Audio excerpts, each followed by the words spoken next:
The Portrait of a Lady. Khushwant Singh. In The Portrait of a Lady, Khushwant Singh has given an account of his grandmother. He draws a lifelike portrait. She was very old. Her face was wrinkled. Her hair was white. It was hard to believe that once she had been young and pretty. His grandfather's picture hung above the mantelpiece in the drawing room. He wore a big turban. His clothes were loose. He looked at least 100 years old. It was hard to believe that he had once a wife or children. Khushwant Singh's grandmother was a short lady. She was fat and slightly bent. She couldn't walk straight. She hobbled about the house. She had to keep one hand on her waist. It was to balance her stoop. In the other she held a rosary. She was always telling the beads. Her lips constantly moved in prayer. She put on white clothes. Her silver locks scattered over her pale face. She looked like snowy mountains in winter. She was a picture of peace and contentment. She was very old. Perhaps she could not have looked older. She looked the same for the last 20 years. Khushwant Singh and his grandmother were good friends. His parents went to city. They left him with her in the village. She took good care of him. She used to wake him up in the morning. She got him ready for the school. She said her morning prayer in sing-song manner. She hoped that he would learn it by heart. He liked her voice, but never bothered to learn it. Then she would fetch his wooden slate. She had already washed it and plastered it with yellow chalk. She would take an earthen ink pot and a reed pen. She would tie them in a bundle and hand it to him. She would give him a thick stale chapati with little butter and sugar spread on it. It was his breakfast. She carried several stale chapatis with her for the village dogs. His grandmother always went to school with him. The school was attached to the temple. The priest taught children the alphabet and the morning prayer. The children sat in 2 rows in the veranda. They would sing the alphabet or the prayer in a chorus. The grandmother sat inside the temple. She would read holy books. Then they would walk home together. The village dogs would gather at the temple door. They threw chapatis to them. The dogs would growl and fight with each other. The narrator's parents sent for them in the city. It was a turning point in their friendship. They shared the same room. But grandmother no longer went to school with him.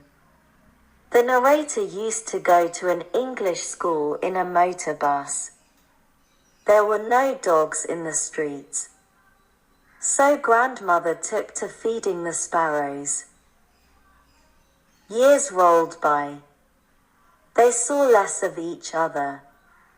Sometimes she would ask him what the teacher had taught him. She did not believe in the things they taught at the English school. She was unhappy. She did not like English or science. She felt sad that there was no teaching about God and the scriptures at school. The narrator one day told her that they were being given music lessons. She was disturbed. She thought music quite indecent. For her it was good only for prostitutes and beggars.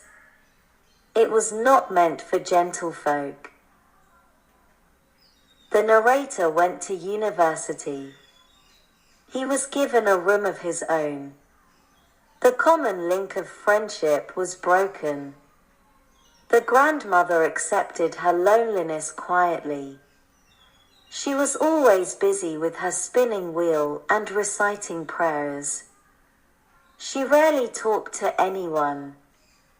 In the afternoon, she relaxed for a while. Then she would feed the sparrows.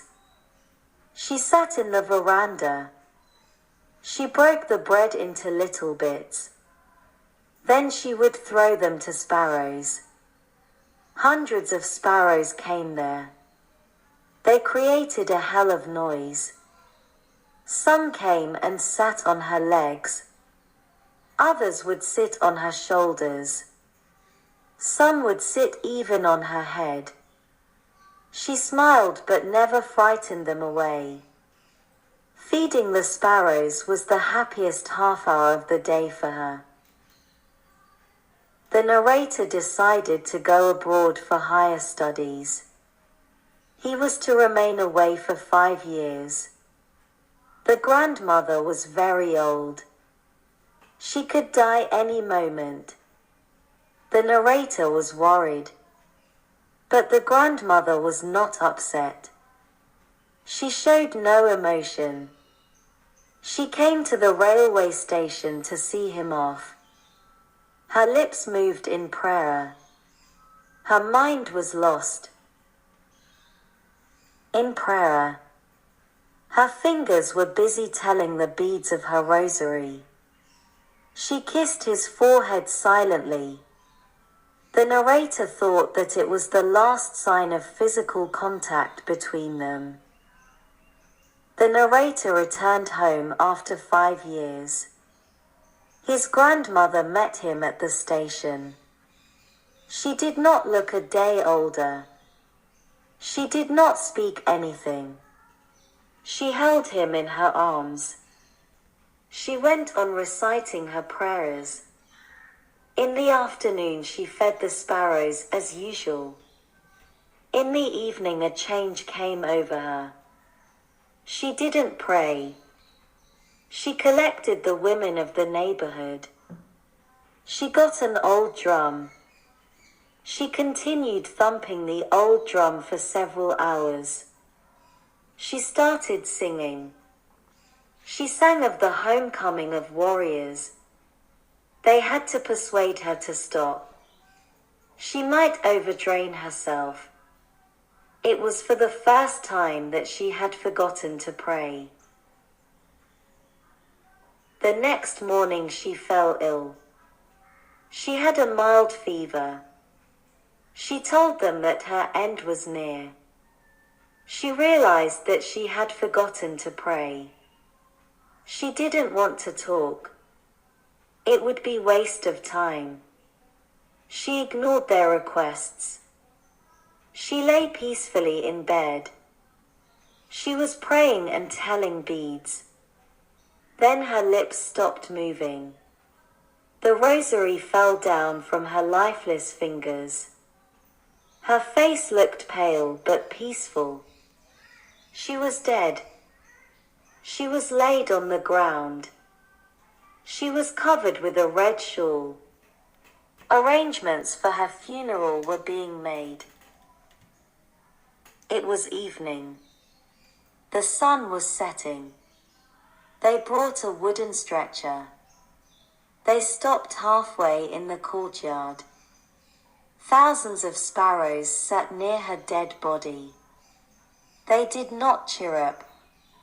Everyone felt sorry for the birds. The narrator's mother brought some bread. She broke it into little crumbs. She threw these crumbs to the sparrows. The birds took no notice of them. Then they carried her dead body outside.